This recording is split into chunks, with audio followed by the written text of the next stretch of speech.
ఉత్తరాంధ్ర ఉంది, వెనుకబడిన ప్రాంతం. ఈ ప్రాంతంలో బలహీన వర్గాలు నాయకత్వం ఉంది. కానీ 5 సంవత్సరాల నుంచి చూస్తున్నాం, ఈ 3 జిల్లాలు వైఎస్ జగన్మోహన్ రెడ్డి, విజయసాయి రెడ్డికి, సుబ్బారెడ్డికి ఈ 3 జిల్లాలు రాసి పెట్టేశారు. అయ్యా బొత్స సత్యబాబు, ధర్మాన ప్రసాద్, సీము నెత్తురుంటే మీరు వెంటనే రాజీనామా చేసి జగన్మోహన్ రెడ్డి దగ్గర ఒక్క నిమిషం కూడా ఉండడానికి వీల్లేదు. బలహీన వర్గాలకి ఈ రోజు నాయకత్వం ఇచ్చే ధైర్యం లేదా? ఈ రోజు ఈ రాష్ట్రాన్ని జగన్మోహన్ రెడ్డి 5 సంవత్సరాలుగా మొత్తం దోపిడీ చేశాడు. రాష్ట్రాన్ని సర్వనాశనం చేశాడు. ఉత్తరాంధ్రని దోచుకున్నాడు.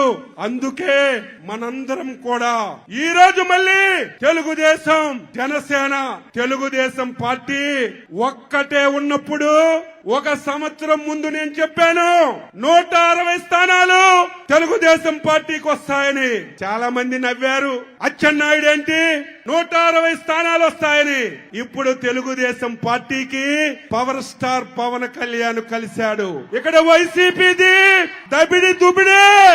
ఈ రోజు మనం చిత్తశుద్ధితో పనిచేస్తే, అంకిత భావంతో పనిచేస్తే ఈ రాష్ట్రంలో కొన్ని జిల్లాల్లో వైసీపీ పార్టీకి డిపాజిట్లు కూడా రావు అని చెప్పి మీ అందరికీ తెలియజేస్తున్నాను. ఆ రకంగా మనందరం పనిచేద్దామని గ్రామ స్థాయి నుంచి రాష్ట్ర స్థాయి వరకు ఎక్కడ కూడా మన మధ్య చిన్న విభేదం ఉండడానికి వీల్లేదు.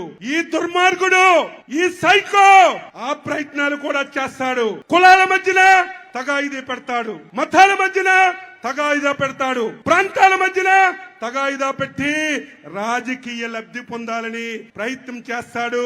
సోదరులారా, జన సైనికులారా, తెలుగుదేశం పార్టీ నాయకులారా, జాగ్రత్తగా పనిచేసి 100 రోజుల్లో ఈ రాష్ట్రానికి పట్టినటువంటి శని జగన్మోహన్ రెడ్డిని బంగాళాఖాతంలో కలిపితే తప్ప ఆంధ్ర ప్రజలకి బతుకు లేదని చెప్పి మీ అందరికీ తెలియజేస్తున్నాను.